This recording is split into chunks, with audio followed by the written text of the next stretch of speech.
borrowing. Besides taxation, the federal government gains revenue by borrowing money.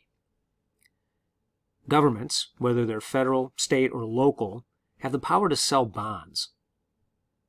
There are several kinds of bonds, but the ones that are most familiar to us are U.S. savings bonds. Maybe Grandma or Aunt Sophie bought you a bond for your birthday. Let's say it was a $100 bond.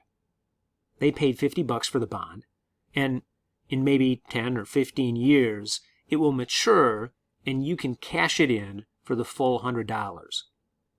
The government sells bonds, and it's like taking out a loan for the government. Because governments don't go bankrupt like private companies can, buying bonds is a safer investment than buying stocks. You don't get the same amount of interest, but it's not very risky. So in order to make up the deficit between tax revenue and total expenditures, the federal government borrows money, and each year that debt builds up. Right now, the total federal debt is about $23 trillion. Anyone can buy bonds, not just grandmas. So there are a lot of people all over the world who own federal bonds. That means that there are a lot of countries, or people in those countries, that we owe money to. This map shows which countries own the U.S. bonds. Which countries own the most? Yep, that's right. China and Japan own between $1 and $1.3 trillion in U.S. debt.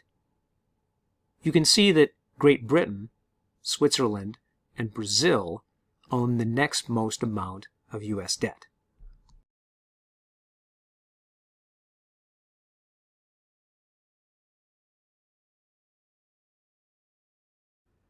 All right, let's look at the next slide.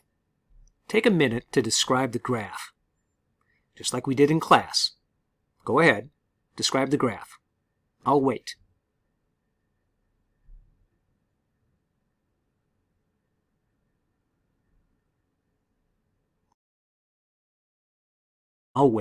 So here's how you described it, if you want to pass the AP exam. The title is Total National Debt, which means that the graph describes the total national debt. The x-axis shows the years between 1970 and 2010. The y-axis shows the amount of debt in billions of dollars. When you see 1,000 billion, we call it a trillion. In 1970, the debt was less than $500 billion. Since then, the debt increased exponentially, so that by 2010, the debt has reached about $14 billion. You can see that in the mid to late 1990s, the debt began to level off, and that in 2000, the Bush tax cut marks the end of that leveling off. In the 10 years after that, the debt increased from just under $6 trillion to $14 trillion. The next slide shows a wider scope, which marks $1 trillion increments with the red dots. The gray bar between 2007 and 2009 marks the Great Recession period, when the banking crisis occurred. The debt has increased pretty steadily since the recession ended, and the economy has been really roaring. There's one really technical term that you need to know, and that's tax expenditures. Tax expenditures is just a fancy phrase for tax deductions.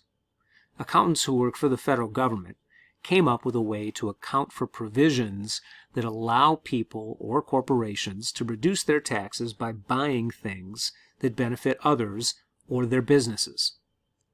This slide shows a list of tax expenditures or tax deductions that reduce the amount of taxes that people have to pay. Only a small portion of people claim deductions on their personal taxes, and most corporations do. If you were to research these deductions, you'd see that most of them help entities, like corporations or the estates of people who are dead, rather than individuals. The exceptions include things like interest on mortgages, IRAs and 401k retirement investments, and child credits.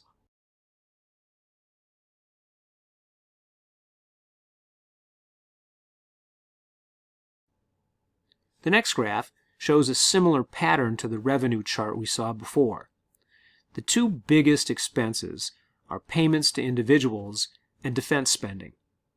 And if you have a population that wants a lot of benefits, it requires a big government. And federal government spending makes up about a quarter of the gross domestic product of the nation. Since the 1950s, there have been two major developments in American government: an increase in national security state and an increase in the social service state.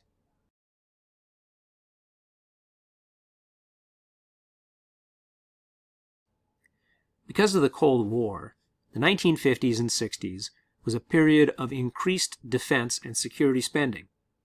The federal government spent billions of dollars in its efforts to contain communism. It equaled more than 1/2 of all federal budget expenses.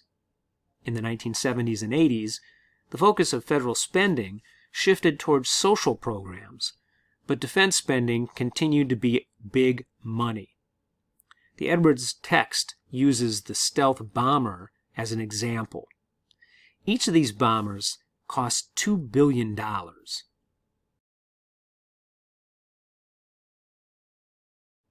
The next graph is interesting because it shows a negative slope, while all the rest of the graphs show increasing trends. I found this graph in the Department of Defense report on the 2020 defense budget. You can see that as a proportion of the gross domestic product, the defense budget has continued to decline overall since the Korean War. Today, income security expenditures, things like Social Security, Medicare, and Medicaid, make up the biggest part of the budget. These benefits have made a significant impact, and we know that because those people who receive them are living longer than people who didn't have access to them in the past. This graph from the textbook shows another exponentially increasing line. In 2011, the cost of these programs was around $2.5 trillion.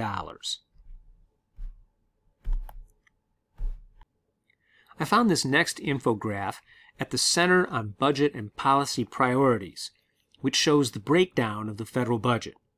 Again, it shows the defense spending and social benefit spending dominate the cost of the federal government. So the next big question is, why is it so difficult to bring the federal budget under control? One of the answers is incrementalism.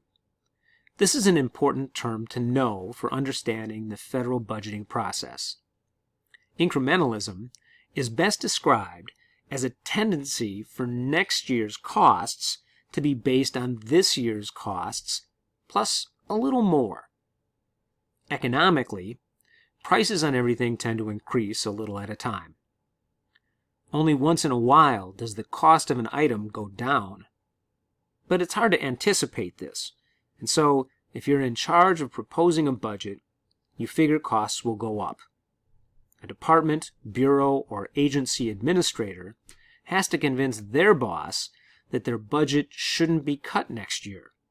So the tendency is for administrators to build in an incremental increase. If an administrator proposes a smaller budget, they're likely to get it. And who wants to try to meet ever-increasing expectations with fewer resources? Usually, it's a safe bet for an administrator to figure they won't be forced to cut their budget, and they'll get what they got last year at least. So really, most of the debate and haggling over the budget in Congress and in the executive branch is over the amount of increase rather than the base that they are starting with from last year's actual expenditures.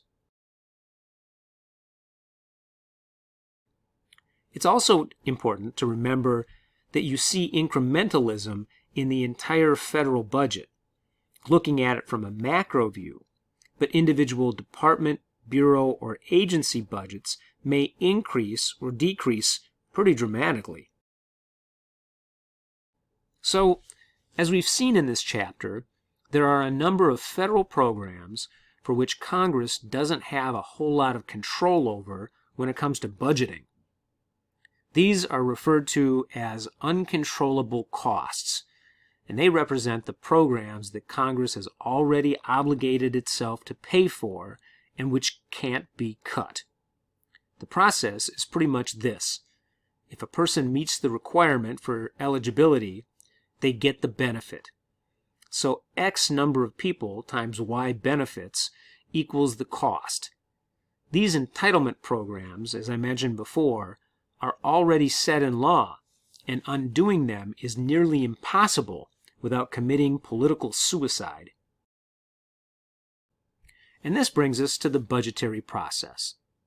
The budgetary process is a political process. Who gets what, when, and how.